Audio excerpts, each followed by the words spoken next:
3 ways to make your Zoh Shia hunts more enjoyable before even setting foot in the arena. Number 1. Forget about the Gore Magala armor for a second. These armor pieces actually reduce your elemental damage for fire and thunder damage, especially if you wear the 4-piece meta set.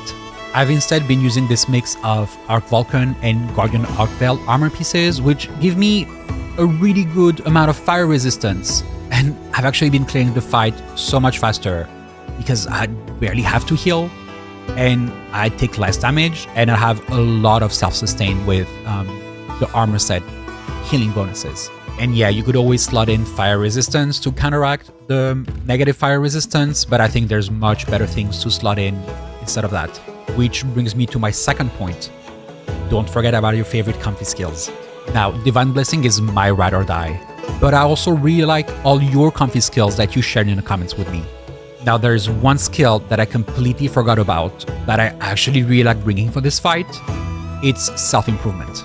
Right now, my Zoh Shia solo hunts take between 13 to 15 minutes, which means that after the 10-minute mark, it gives me +4 raw attack and +10 defense, which for a level 1 slot, I think isn't too bad, especially since after the 10-minute mark is usually where he's super enraged and in its all black form, and it's the most dangerous.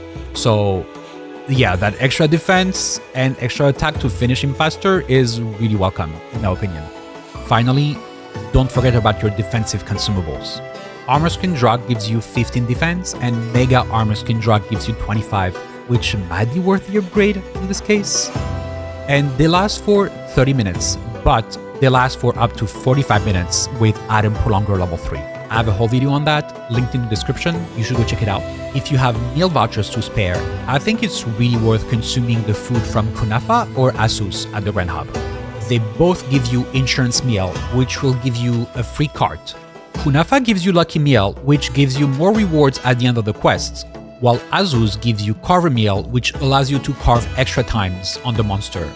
It's especially good if you consistently cut the tail. Kunafa gives you High Defender Meal, which, independently from Divine Blessing, will give you a 25% chance to reduce the damage by 30%.